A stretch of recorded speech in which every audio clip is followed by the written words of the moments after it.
Ok, hola a todos. Comencemos con el primer tema del temario, que es un repaso de ecuaciones diferenciales.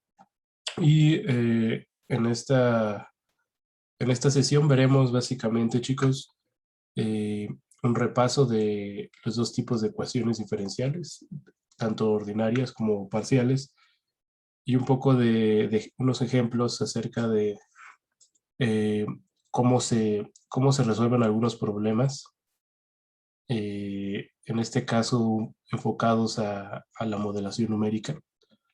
Ok, entonces, bueno, algo que, bueno, algunos de ustedes ya saben, muchos problemas básicos en las ciencias pueden ser modelados usando ecuaciones en donde aparecen involucradas una función junto con sus derivadas, ¿no? Entonces, aquí tenemos varios ejemplos. El primero es una expresión que está definiendo la ley de calentamiento de Newton, en donde vemos una ecuación diferencial ordinaria que se compone de la derivada de la temperatura, que es esta T mayúscula con respecto del tiempo, igual a una constante por una diferencia de temperaturas, una temperatura en el tiempo t menos una temperatura de referencia a, ¿no? Este es un ejemplo de una ecuación diferencial, en este caso ordinaria. Otro ejemplo de ecuación diferencial, que en este caso es una ecuación diferencial parcial, es la ecuación de advección, en donde vemos esta expresión involucra la derivada parcial de u con respecto del tiempo, y esto igual a menos una constante c subíndice 0, que en la mayoría de las veces se trata de una rapidez, bueno, en este caso constante, o puede ser también, dependiendo de la aplicación o de la complejidad del fenómeno, puede tratarse también de la velocidad variable, ¿no? Entonces, esto está multiplicado al cambio de la velocidad con respecto del espacio, en este caso de la dirección X. Y otro ejemplo muy común, que nosotros también ya hicimos también mostré este sistema, es las ecuaciones de ondas de gravedad, o más comúnmente, como se le conoce, pues como las ecuaciones de aguas someras, que en este caso es una versión simplificada en una dimensión. Y este es un sistema de dos ecuaciones. En el primero es la ecuación para u, en lo que cambia con respecto del tiempo. Esto va a ser igual a menos g, que es la constante gravitacional, por el cambio del h con respecto de x, donde h es la variación de la superficie del mar. Y la siguiente ecuación es la ecuación para h, la variación de la superficie del mar con respecto del tiempo, igual a menos h mayúscula, que es una profundidad promedio del sistema, y el cambio de u con respecto de x, ¿no? Entonces, estos son tres ejemplos. En el caso de ecuaciones, de las ecuaciones de aguas someras, en su momento veremos más a detalle, con la ayuda de esquemas y ejercicios, como un ejemplo más específico de cómo resolverlas, ¿no? Y cómo se comporta este sistema de ecuaciones. Ok, entonces empecemos con las ecuaciones diferenciales ordinarias, o EDO. Estas ecuaciones, bueno, esta es una ecuación que involucra a una variable independiente x, una función y de x y una o varias de las derivadas de y de x, ¿no? Entonces, una de las cosas que nos enseñan cuando tenemos nuestros cursos de ecuaciones diferenciales es pues que existen varios tipos y hay una clasificación de acuerdo a dos principales aspectos. El primero es el orden de una ecuación diferencial, en donde se refiere al mayor orden de cualquier derivada, ¿no? Aquí tenemos tres ejemplos. El primero es 2x más y por y' igual a 0. El segundo es x cuadrada, la tercera derivada de y con respecto de x, menos la derivada de y con respecto de x elevado a la cuarta potencia igual a 1. Y la tercera expresión es la segunda derivada de y con respecto de x por el coseno de x más coseno de y igual a 0, ¿no? Entonces, aquí el orden se refiere a cuántas veces o cuántas veces está derivándose la función, ¿no? O cómo aparece la derivada de la función. En el caso de la primera expresión, es de orden 1 porque se tiene la primera derivada, ¿no? Y'. En el caso de la segunda, pues es de orden 3 porque aparece la tercera derivada de y. En este caso, pues es importante diferenciar que el segundo término de esta ecuación no es que sea la orden 4, sino más bien, como había mencionado, es la cuarta potencia, ¿no? Es distinto al orden. El orden se refiere a cuántas veces está derivando, ¿no? Y la tercera expresión, pues es de orden 2, porque se está se está derivando 2 veces la función y, ¿no? El segundo aspecto es si es lineal o no lineal, y en este caso una ecuación diferencial lineal no contiene potencias mayores de la variable dependiente, ¿no? La variable dependiente en este caso es y de x. La primera expresión es seno de x, y bi'prima, o la segunda derivada de y, más y igual a e a la x, ¿no? La exponencial de x. La segunda expresión, vemos que en este caso tenemos la variable y la tercera derivada de y con respecto de x por 1 entre 1 más x cuadrada más x cuarta menos 1 por la derivada de y con respecto de x, y esta tercera expresión que es y por la tercera derivada de y con respecto de x más x cuadrada por la segunda derivada de y con respecto de x más x cuarta y igual a x, ¿no? Entonces, bueno, hay que examinar si son lineales o no. La primera vemos que es una ecuación lineal porque la derivada de y no está multiplicando a alguna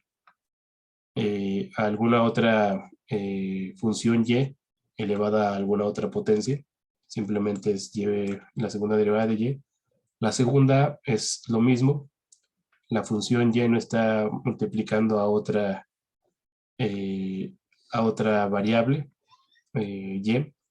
Y la tercera en este caso, perdón, la segunda sigue siendo una ecuación lineal, y la tercera expresión es una ecuación no lineal porque vemos que la tercera derivada de y con respecto de x sí está multiplicando a y, ¿no? Esto lo convierte en no lineal y por lo tanto este término no lineal, y por lo tanto esta ecuación diferencial ordinaria es no lineal, ¿no? Entonces, pues digamos, interesante conocer las pues, distintas expresiones de ecuaciones diferenciales ordinarias, pero por sí solas, pues no son de mucha utilidad, ¿no? En realidad, lo que a nosotros nos interesa cuando se plantea un problema es, pues eso mismo, tener una ecuación y tener la información necesaria para poder resolver el problema, ¿no? Ok, entonces, en este caso, dada una ecuación diferencial ordinaria de orden n, la función y igual a f de x es solución si está definida en un intervalo y que tiene al menos n derivadas continuas, ¿ok? Entonces, esto es una regla para que una ecuación diferencial ordinaria pueda ser resuelta. Y como decía, pues necesitamos tener un problema planteado con distintos componentes para poder resolverlo. Y en el caso de un problema que dependa del tiempo, nosotros vamos a definir un tipo de problema que se conoce como problemas de valores iniciales o PBI. Y es el problema, se le llama al problema de encontrar las funciones que cumplen la ecuación diferencial ordinaria de orden n y que además satisfacen ciertas condiciones iniciales, ¿no? Entonces, condiciones iniciales es uno de los primeros términos que estaremos importante y que además estaremos usando muy seguido en el curso, que es se refiere en este caso, esto depende de la aplicación. Si nosotros hablamos, por ejemplo, de una ecuación que va a describir el movimiento del agua o de un fluido o del gas en la atmósfera, condiciones iniciales normalmente se definen como el estado inicial, tanto dinámico como termodinámico del sistema, y que a partir de esa condición va a evolucionar de acuerdo a la expresión que esté describiendo el fenómeno, ¿no? Así es como podríamos decir que se definen las condiciones iniciales. Y en este caso, aquí tengo una expresión en donde que nos dice que la función y en el tiempo t0, t subíndice 0, o en el tiempo inicial, va a ser igual a una constante c subíndice 0, ¿no? Esto nos está diciendo que la condición inicial es que y en el tiempo 0 va a ser igual a c subíndice 0. Dependiendo del orden de la ecuación, podemos tener la condición inicial de la primera derivada de la función, ¿no? En el caso de que se trate de un sistema o de una ecuación diferencial de segundo orden. Y que en este caso sería y', o la primera derivada de y con respecto del tiempo va a ser igual a, en el tiempo 0, perdón, va a ser igual a otra constante C1, ¿no? Y así. De tal forma que para una ecuación diferencial ordinaria de orden n, vamos a tener n-1 condiciones iniciales, ¿no? Eso es lo que nos dice esta expresión. Esto es también una regla para que nosotros podamos resolver una ecuación diferencial ordinaria de orden n. Vamos a necesitar n-1 condiciones iniciales. Si no las tenemos, el problema no se puede resolver, ¿no?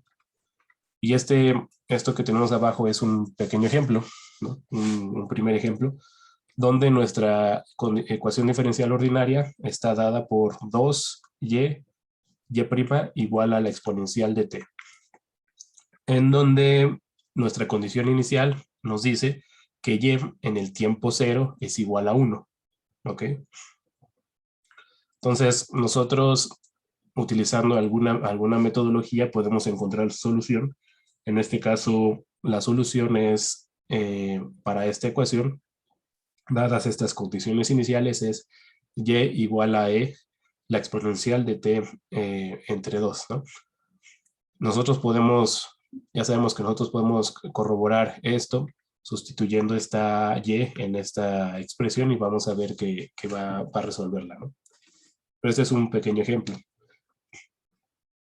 ¿Y cómo podemos definir PBI, problemas de valores iniciales? De una forma simple es, pues tenemos nuestra expresión, que es una expresión que involucra la derivada de la función y con respecto del tiempo, igual a una función f de t, ¿no? Esta f de t puede ser algún polinomio, puede incluso ser igual a 0, puede tener varias,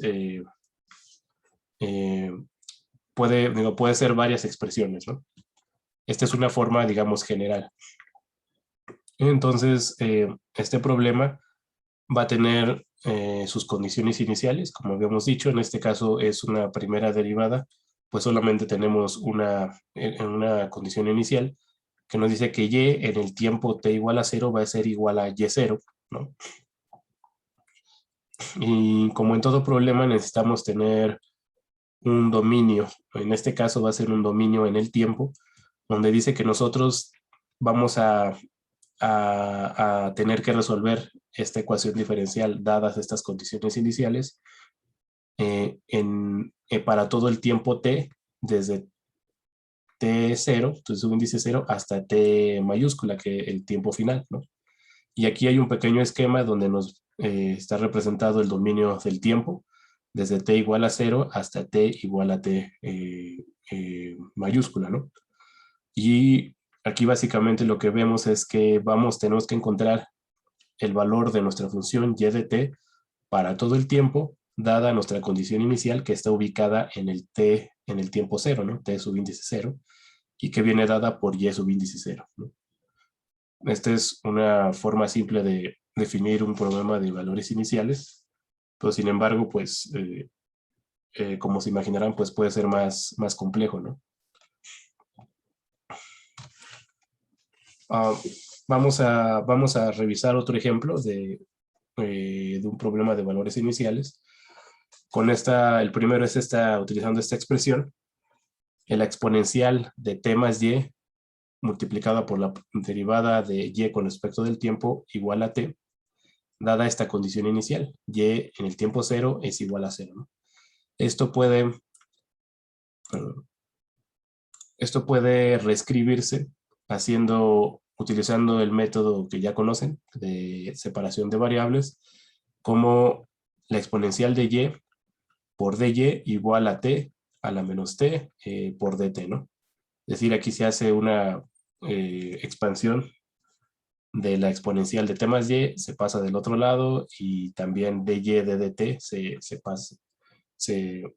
pasa el dt del lado derecho de la expresión. Obtenemos esta nueva ecuación, y lo que hacemos es ahora integrar, y obtenemos que la exponencial de y va a ser igual a menos 1 más t, todo eso por la exponencial menos t más una constante de integración, ¿no? Ok, entonces esto resulta de integrar esta expresión, y para tener la solución necesitamos encontrar cuánto vale nuestra constante de integración.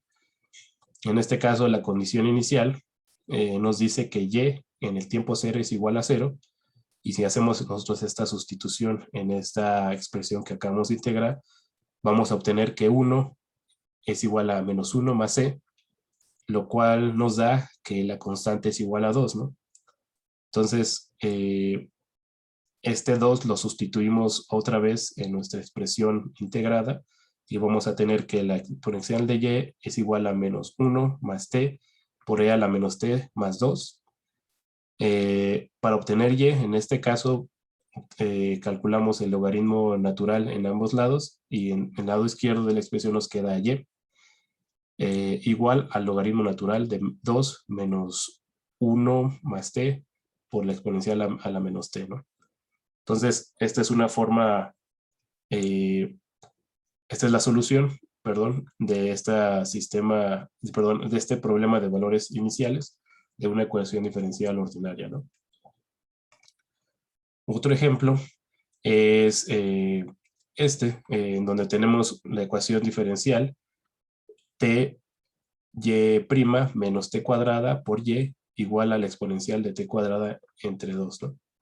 Dada la condición inicial que nos dice que y en el tiempo 1 va a ser igual a menos 1, ¿no? En este caso, este tipo de ecuaciones, vamos a utilizar el método donde resolvemos la ecuación diferencial homogénea asociada. Esto quiere decir que lo que vamos a hacer es, del lado derecho de la expresión vamos a igualar a 0, y nos quedamos con la ecuación homogénea, ¿no?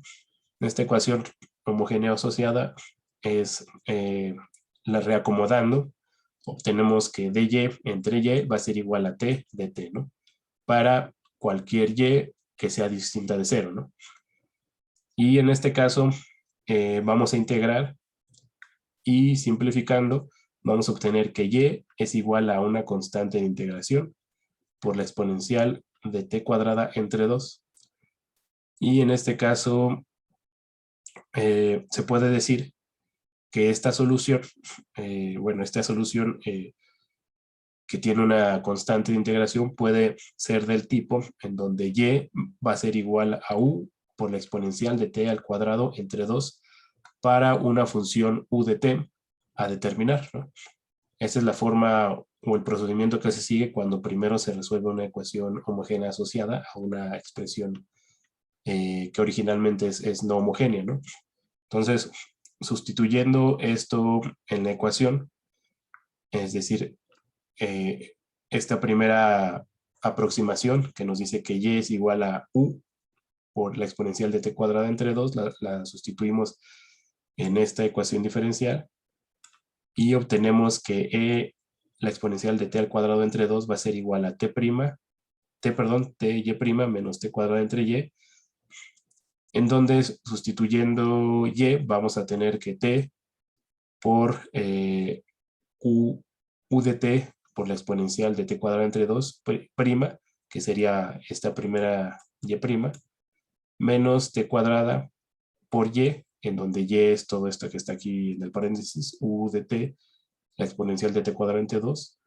Si hacemos ahora, lo que hicimos aquí primero fue igualar esta parte, sustituir y obtenemos esta expresión de aquí, que expandiendo y simplificando nos queda como t por la derivada de u con respecto de t por la exponencial de t cuadrada entre 2, ¿no? Entonces tenemos esta expresión que nos queda. Aquí si ustedes quieren verificar, pues pueden hacer los pasos a mano de todas estas simplificaciones que aquí no estoy poniendo, ¿no? Y en este caso, al obtener esta expresión, la igualamos a la exponencial de t cuadrada entre 2 y vamos a obtener que u', es decir, exponencial de t cuadrada entre 2 igual a t por u' por la exponencial de t cuadrada entre 2, vamos a obtener u', ¿no? Vamos, digamos, eliminamos la exponencial de t cuadrada entre 2, pasamos del otro lado de t, dividiendo y nos queda que u' es igual a 1 entre t, por lo que integrando nos queda que u es igual al logaritmo natural de t más la constante de integración, ¿no? En este caso todas las soluciones son de esta forma, en donde que nos dice que y va a ser igual a c más el logaritmo natural de t por la exponencial de t cuadrada entre 2, ¿no? Ahora llegamos a esta expresión y necesitamos, y de manera análoga al ejercicio anterior, necesitamos encontrar la constante de integración y esto lo hacemos utilizando la condición inicial, ¿no? En este caso, si nosotros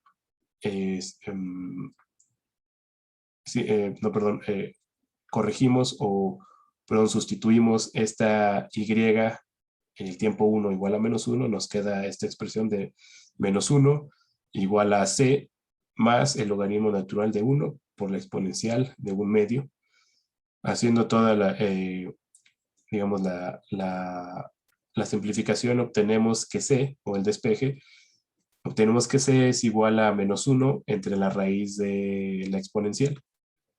Por lo que nosotros en este caso ya vamos a obtener cuánto vale nuestra constante de integración. Lo que haríamos enseguida es sustituir c en esta expresión que habíamos obtenido y encontramos que la función o la solución para este problema de valores iniciales es igual a igual a menos 1 entre la raíz de e más el logaritmo natural de t por la exponencial de t cuadrada entre 2, ¿no? Este es otro ejemplo de un problema de valores iniciales. Sin embargo, bueno, pues hay muchos otros en donde pues se pueden aplicar distintos métodos que ya ustedes han visto en sus cursos de ecuaciones diferenciales. Y como comentaba, este es solo un repaso, ¿no? Ok, entonces, esto es en cuanto a ecuaciones diferenciales ordinarias. Pero bueno, en la mayoría de las aplicaciones y en la mayoría de los ejercicios que veremos en el curso, pues tratamos más con ecuaciones diferenciales parciales. ¿Y cómo se definen en este caso una EDP? Pues primero consideremos una función f, que depende de dos variables. Una variable es s y la otra es la variable t. Y llamaremos en este caso derivada parcial de f respecto de s a la derivada de esta función f respecto a la variable s cuando consideramos a t como una constante y se denomina como con esta expresión parcial de f entre parcial de s, ¿no? Por ejemplo, en este caso, si nuestra función f de s de s y t es igual a s cuadrada más el coseno de s más t más el arco tangente de t, sus derivadas parciales van a estar dadas por estas dos expresiones. La derivada de f con respecto de s va a ser igual a la derivada de este primer término con respecto de s, que es 2s, y más la derivada con respecto de s de este segundo término, que es menos seno de s más t, ¿no? En este caso, pues no, el tercer término está en función de t, por lo tanto es una constante, ¿no? Y no aparece ya en esta derivada. En el caso de la parcial de f con respecto de t, pues el primer término es 0, el segundo es menos seno de s más t y el tercero es la definición de la derivada del arco tangente, ¿no? Que es 1 entre 1 más t cuadrado. Ok, entonces, este es solamente para recordar qué se refiere con una ecuación diferencial parcial y cómo podemos encontrar las derivadas parciales en este caso, de estas dos variables, ¿no? S y t. Ok, entonces, pues en la mayoría de los casos es útil, pues no solo conocer una expresión, una ecuación diferencial parcial en este caso, saber cómo se llama, qué fenómeno explica, sino también a veces es útil saber qué tipo de ecuación diferencial se trata, ¿no? Y para esto existe una clasificación que divide a las ecuaciones diferenciales parciales en tres tipos. La primera es una ecuación elíptica, la segunda es una ecuación parabólica y la tercera es una ecuación diferencial parcial hiperbólica, ¿no? Y para poder nosotros encontrar o poder clasificar qué tipo de ecuación es una expresión dada, vamos a recurrir a la forma general de las ecuaciones diferenciales parciales. En este caso, una ecuación diferencial parcial lineal y de segundo orden, que es toda esta expresión que tenemos aquí, que consta de 7 términos y que cuyo primer término va a ser la segunda derivada de una función u. En este caso, pues u puede ser muchas cosas, ¿no? Puede describir muchos sistemas. Puede ser la velocidad, un componente X o componente Y. Puede también ser algún campo escalar, como la temperatura, como el nivel del mar, etcétera, ¿no? Aquí simplemente es una forma general. Y en este primer término nos dice que la segunda derivada de u con respecto de x, en este caso x si se refiere a la componente x del espacio, va a tener como coeficiente una letra a, ¿no?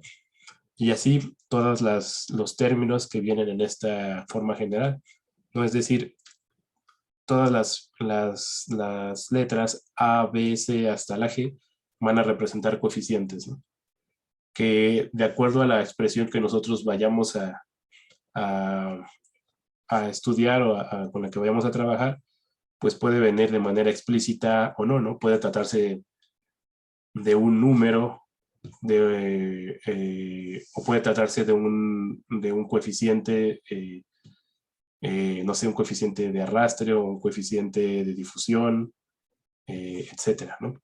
Entonces es importante no solo saber el criterio que se utiliza para encontrar qué tipo de ecuación diferencial es, sino identificarlo, ¿no? Y eso es lo que ahorita vamos a ver unos ejemplos. Entonces, Aquí, como vemos esta forma general, viene primero la segunda derivada de u con respecto de x, después la segunda derivada de u con respecto de x y de y, la segunda derivada de u con respecto de y, la derivada de u con respecto de x, la derivada de u con respecto de y, u solita, y solamente una constante g, ¿no? Solita. Todos estos tienen sus coeficientes respectivos, ¿no? Entonces, la forma en la que uno encuentra qué tipo de ecuaciones, pues es sabiendo qué valor tiene este discriminante, que es muy familiar para todos nosotros, ¿no? Que es b cuadrada menos 4ac, ¿no? Entonces, dependiendo de qué valor tenga o qué signo tenga este discriminante, pues va a ser el tipo de ecuación diferencial. En este caso, si es menor que 0, se trata de una ecuación elíptica. Si es igual a 0, se trata de una ecuación parabólica. Y si es mayor que 0, se trata de una ecuación hiperbólica. ¿Ok? Entonces aquí este esquema, pues nada más para recordar a qué se refieren estas formas, ¿no? Una forma elíptica o parabólica o hiperbólica. Entonces, lo decía, no vamos a esperar, obviamente, encontrar una expresión que tenga todos estos términos. Obviamente puede que no tenga todos, o solamente tenga uno o dos. Y este es un ejemplo de ecuaciones elípticas, ¿no? La primera es la ecuación de Laplace, donde vemos que la segunda derivada de u con respecto de x más la segunda derivada de u con respecto de y es igual a 0, ¿no? O puede ser igual a una función x que está en función de x y de y, en cuyo caso se le conocería como la ecuación de Poisson, ¿no? En este caso, hagamos el ejercicio, ¿no? ¿Cuál es el discriminante? ¿Cómo aquí sabemos que sí corroboramos que sí es una ecuación elíptica? En este caso, recordamos la primer término que tiene a, en este caso, la ecuación de Laplace, la segunda derivada de u con respecto de x, a vale 1, ¿no? Porque es el primer término. El segundo término para que contendría b es la segunda derivada de u con respecto de x y de y, que en este caso no se encuentra en la ecuación. Por lo tanto, b es igual a 0. Y el tercer término, la segunda derivada de u con respecto de y, es igual a c, que en este caso también vale 1, ¿no? Entonces, en la ecuación de Laplace, a vale 1, b vale 0 y c vale 1, ¿no? Por lo tanto, si nosotros sustituimos aquí, b valiendo 0 es 0, y a y c valiendo 1, nos queda que este discriminante va a ser igual a menos 4, ¿no? Por lo tanto, ya corroboramos que si se trata de una ecuación elíptica. Ok, espero haber sido más o menos claro cómo nosotros identificamos los coeficientes de las expresiones que concuerden con los de la forma general y así evaluar el discriminante, ¿no? B cuadrada menos 4ac. Y este es pues un ejemplo. Ustedes pueden hacer el ejercicio con las siguientes ecuaciones, que es la ecuación de Helmholtz, en donde nos dice que el laplaciano de u, es decir, el parcial de u con respecto de x, más la parcial de u con respecto de y, más un coeficiente lambda al cuadrado por u va a ser igual a 0, ¿no? O la ecuación de Schrödinger, que también es el laplaciano, más una constante, una serie de coeficientes que va a ser k igual a e menos b por u igual a 0, ¿no? Ustedes, al igual que lo hicimos con la ecuación de Laplace, pueden corroborar qué tipo de ecuación, más bien puede corroborar que se trata de una ecuación elíptica, ¿no? Ok, en el caso de una ecuación parabólica, en donde el discriminante es igual a 0, pues tenemos la ecuación de difusión, que es esta que tenemos aquí, que dice la parcial de T, que es la temperatura, con respecto del tiempo, es igual a una constante de difusión, que en este caso está indicada con K mayúscula, por la segunda derivada de la temperatura con respecto de X, ¿no?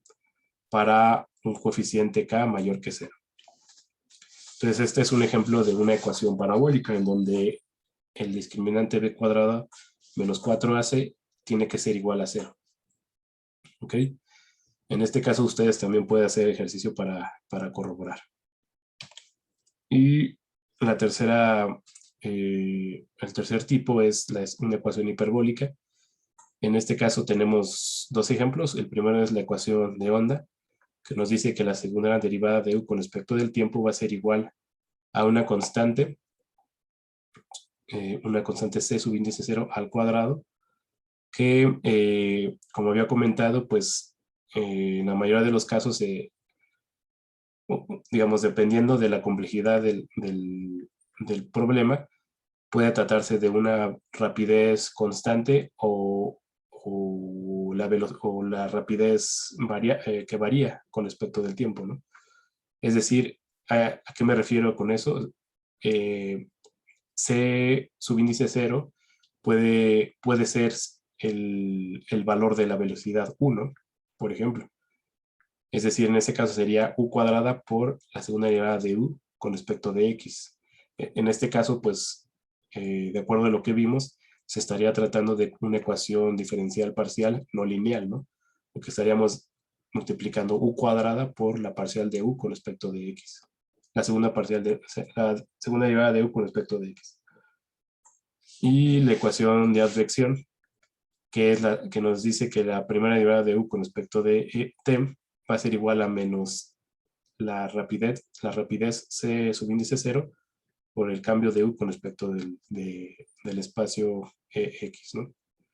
Entonces, aquí igualmente ustedes pueden corroborar, encontrar cuáles son el valor de estos coeficientes. En este caso, c subíndice 0 al cuadrado, pues sería a, ¿no?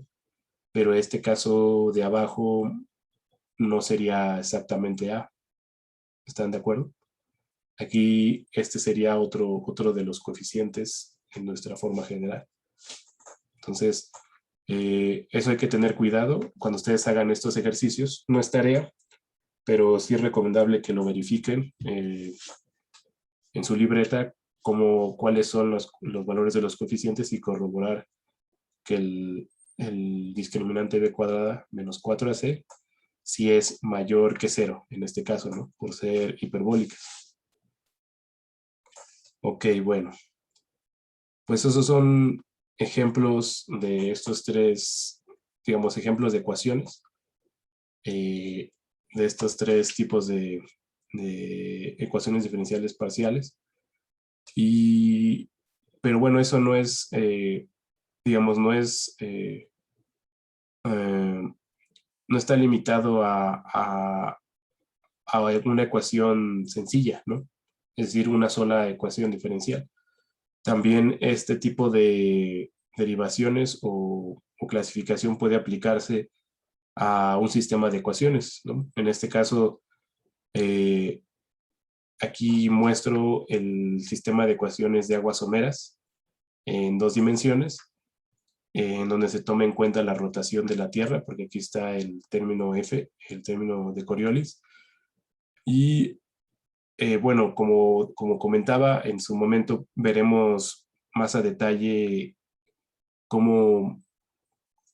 cuáles son los distintos términos y cómo funciona este sistema de ecuaciones.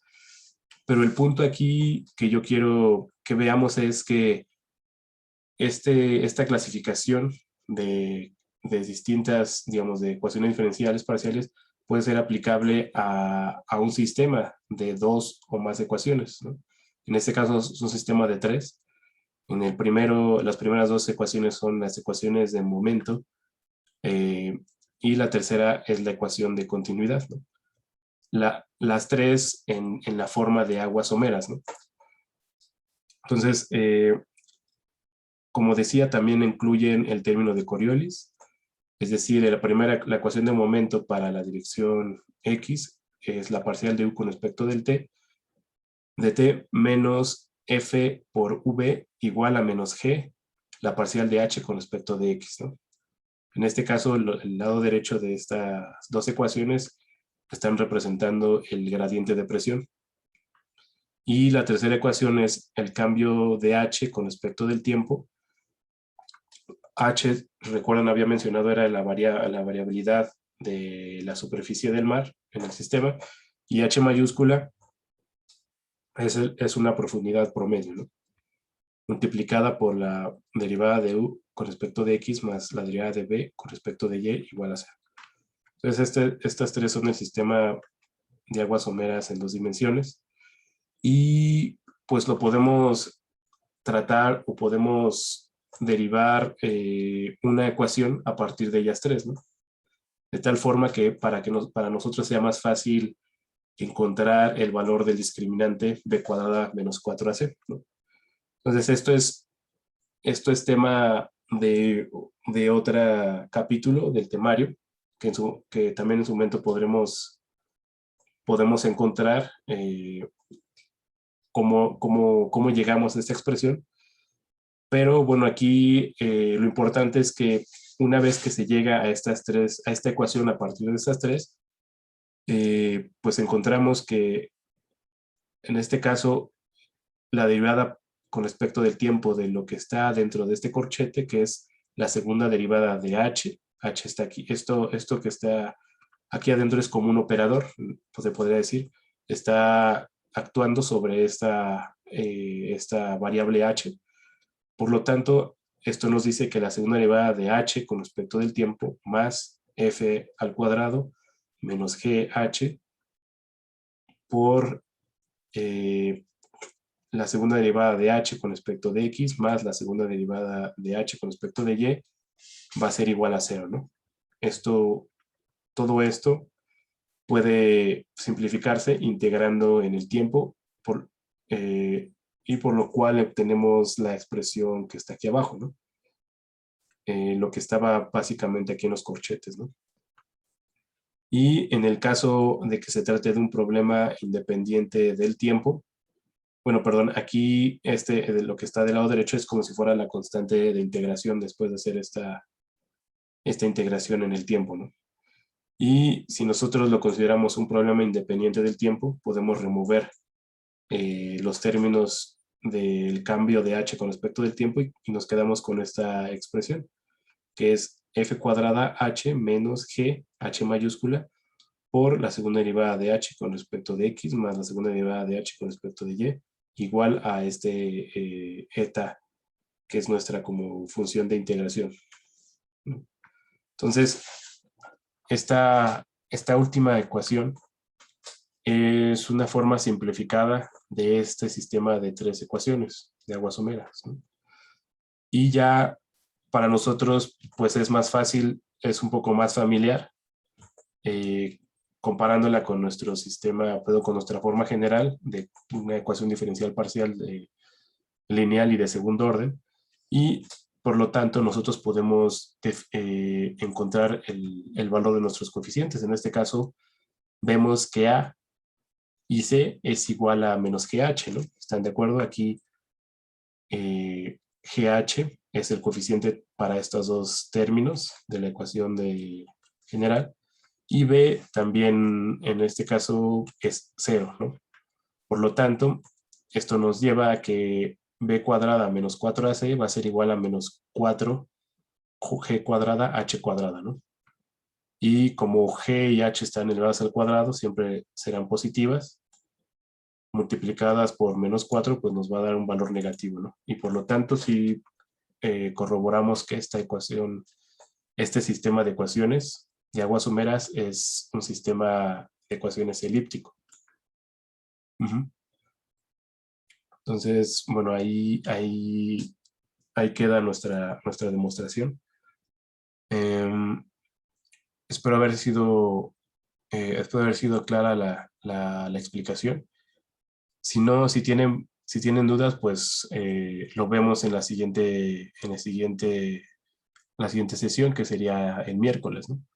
Entonces, pues todo esto es un repaso un poco enfocado a lo que nosotros veremos más en el curso, que es pues solución de ecuaciones. Vamos a empezar a ver solución de ecuaciones diferenciales ordinarias, pero pues el gran contenido o la mayor parte del contenido pues se trata de ecuaciones diferenciales parciales, ¿no? Y tenemos mucha material y ejercicios para las ecuaciones de aguas someras, ¿no? Ok, entonces, dicho esto, pasamos a esta pequeña paréntesis en donde vamos a definir otra terminología que nosotros vamos también a usar mucho en el curso, que es las condiciones de frontera, ¿no? Nosotros ya definimos a qué nos referimos con condiciones iniciales. Son las condiciones dinámicas y termodinámicas del sistema al inicio de la integración en el tiempo. Y con condiciones de frontera, pues, como el nombre lo dice, pues van a ser las condiciones que en nuestro dominio en el espacio vamos a tener en los límites, ¿no? Es decir, nosotros tenemos suponiendo un dominio en el espacio en una dimensión, nuestros límites van a ser x igual a 0, por ejemplo, y x igual a una distancia L mayúscula, ¿no? Nosotros, cuando nos referimos con condiciones de frontera, vamos a decir cómo se comporta nuestro sistema en estas dos fronteras, en x igual a 0 y x igual a L, ¿no? Por ejemplo.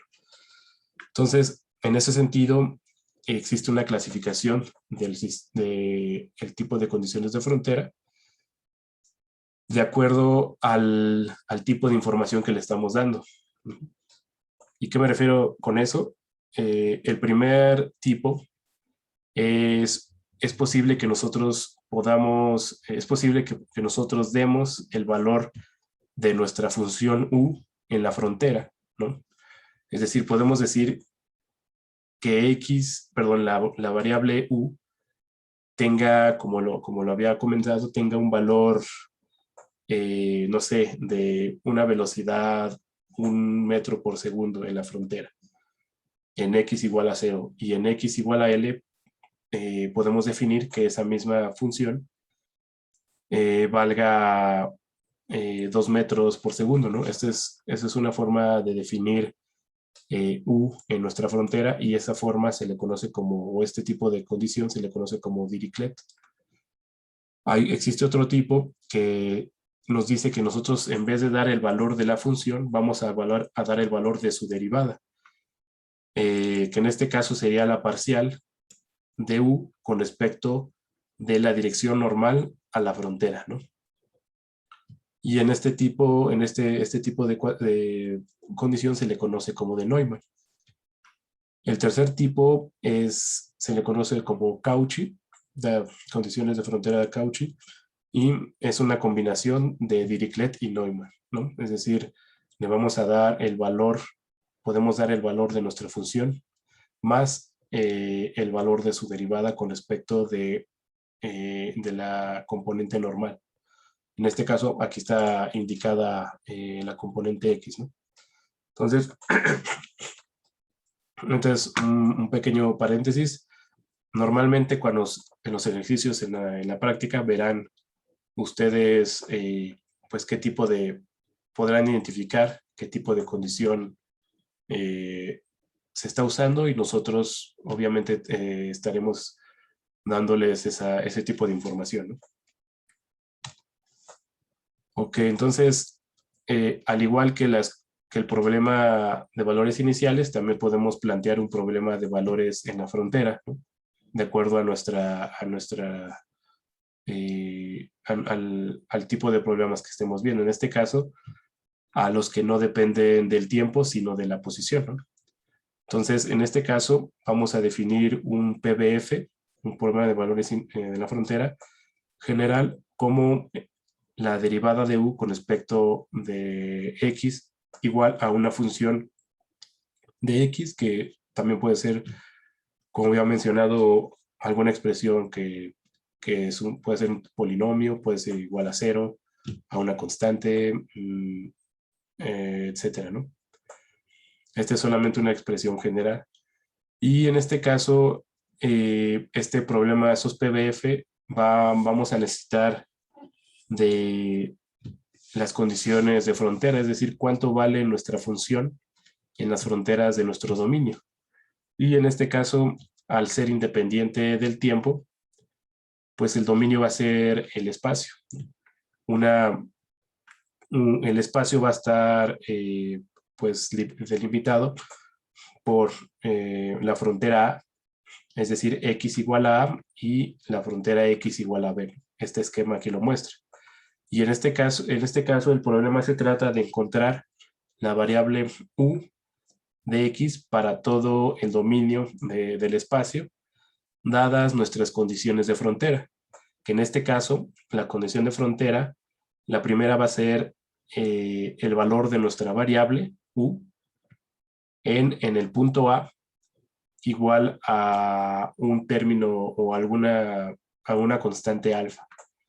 Y nuestra segunda condición de frontera va a ser el valor de nuestra función en la otra frontera, en la frontera X igual a B. En este caso vamos a decir que esta frontera va a valer, la función va a valer beta, ¿no? Entonces, este es como se plantea de forma simple un problema de valores en la frontera. Y de acuerdo a la clasificación de los diferentes tipos de condiciones, vemos que este es del tipo de Dirichlet, ¿no? Donde le damos directamente, perdón, o explícitamente el valor de la función U. Pero, digamos, una forma más, pues más común es, y digamos, comparándolo con problemas más complejos como es la solución de las ecuaciones en un dominio en el espacio en 2 dimensiones, como lo hacen los modelos, tanto atmosféricos como del océano, pues este problema de valores en la frontera pues, se puede expandir a 2 dimensiones, ¿no? Esto complica un poco más las cosas y como resultado vamos a necesitar más información, ¿no? En este caso supongamos que se trata de una ecuación diferencial parcial cuya expresión es esta, que nos dice que menos la segunda parcial de U con respecto de X más la segunda parcial de Y con respecto de U, perdón, con respecto de Y va a ser igual a una función que esté una función f que depende de X y de Y, ¿no? En este caso, nuestro dominio va a tener 2 dimensiones, ¿no? X y Y, las cuales, bueno, cada una va a ir desde 0 hasta 1, ¿no?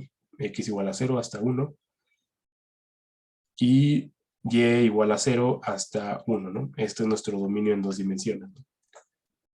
Y pues nosotros vamos a necesitar, en este caso, a hacer 2 dimensiones, vamos a necesitar 4 condiciones de frontera, una para cada una de ellas. En el caso de nuestra frontera en X igual a 0 para toda Y, vamos a tener que U, la función U, va a valer 0, ¿no? En el caso para la función U en todo el espacio X, es decir, desde X igual a 0 hasta 1, para Y igual a 0, esto va a ser igual a X, ¿no? Que sería esta condición de aquí. Igual, para toda X y Y igual a 1, U va a valer X, que sería esta condición de aquí. Y finalmente para U en X igual a 1 y para toda Y va a ser igual a 1, ¿no? Que es este de aquí. Entonces, aquí, en este caso, pues estamos planteando un problema de valores de la frontera en 2 dimensiones. Esta es la ecuación. Y tenemos, en este caso, 4 condiciones de frontera, ¿no? Y ustedes tendría que revisar qué tipo de condiciones le estamos dando. Y entonces, como comentaba, esto es un poco más cercano a lo que nosotros veremos en la práctica. Y de hecho es más cercano también a como nosotros pues lidiamos con modelos más complejos, ¿no? Un modelo del océano, de la atmósfera, que esté resolviendo las ecuaciones en una región geográfica pues, real, ¿no? En ese caso, pues esto se puede, pues digamos,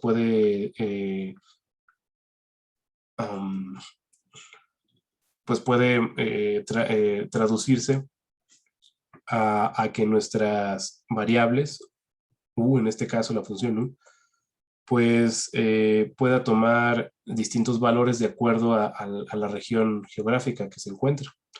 Por ejemplo, no necesariamente en el caso de los modelos oceánicos, no necesariamente todas estas fronteras deben de ser fronteras donde definamos la función u, ¿no? Una frontera puede, digamos, puede tratarse de tierra, es decir, una frontera puede ser tierra y todas las demás agua, o dos tierra y dos agua, etcétera, ¿no? O en el caso de los modelos de la atmósfera, pues ahí las fronteras, pues son todas las fronteras abiertas, ¿no? Porque no hay alguna barrera geográfica que delimite el dominio, ¿no? Eso es lo que sucede con los modelos atmosféricos. En ese caso, pues ahí sí es necesario definir el valor de la función, ¿no? Eso nada más como analogía con los modelos que ustedes pueden utilizar. Y para finalizar, pues también podemos definir un problema que sea la combinación de uno de valores iniciales y uno de valores de la frontera, ¿no? Aquí en este caso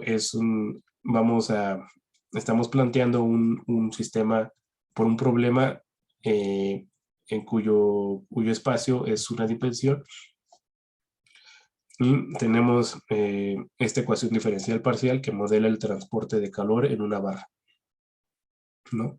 Esta expresión nos dice que la derivada de u con respecto del tiempo menos la segunda derivada de x con respecto de la segunda derivada de u con respecto de x es igual a f, ¿no? Para un dominio que va de x igual a hasta b, aquí el eje horizontal es x y el eje vertical es el tiempo, ¿no? Que en donde t va desde 0 hasta t mayúscula, ¿no? En este caso, al ser un problema de valores iniciales y de frontera, vamos a necesitar de ambas condiciones, de condición de frontera y una condición inicial. En este caso, las condiciones de frontera vienen dadas por el valor de u en el punto A, en x igual a A, para todo nuestro tiempo va a ser igual a alfa, y el valor de la función en el punto B, para todos los tiempos, va a ser igual a beta, ¿no? Y las condiciones iniciales nos dice que el valor de la función en todo el dominio del espacio, para solamente el primer tiempo o el tiempo 0, va a ser igual a la función u subíndice 0, ¿no? Entonces, esta es una forma típica de plantear un problema como este. Y como se imaginarán, pues esto es todavía más cercano a lo que nosotros veremos en el curso o lo que se ve cuando se utiliza algún modelo más complejo, ¿no? Necesitamos, digamos, esta es una simplificación de lo que uno puede esperarse al manejar algún modelo más complejo, ¿no? Necesitamos una malla, que es lo que, como habíamos comentado en la introducción, que en donde estén definidas nuestra función, necesitamos un dominio en el espacio y necesitamos un dominio en el tiempo, y por lo tanto también necesitamos condiciones de frontera y condiciones iniciales, ¿no? Tenemos nuestra expresión que hay que resolver y tenemos nuestras límites tanto en el tiempo como en el espacio. Y con eso sería suficiente para nosotros poder resolver el problema, ¿no? Entonces, esto es como comento, es una simplificación de, pues, de una aplicación que puede involucrar tal vez más ecuaciones, más dimensiones en el espacio. Pero sin embargo, todos estos aspectos o estos elementos son los mismos, ¿no? La idea de esta sesión era pues que nos familiarizáramos un poco más con esta terminología y que recordemos también cómo se planteaban este tipo de problemas en la frontera e iniciales, ¿no? Entonces, pues en ese sentido, eso sería todo para esta sesión teórica, chicos. En este caso no hay tarea, pero si tienen una inquietud o pregunta sobre esto, pues nos pueden consultar, me pueden consultar en la siguiente sesión. Y pues sin más, nos vemos en la próxima clase teórica, chicos. Hasta luego.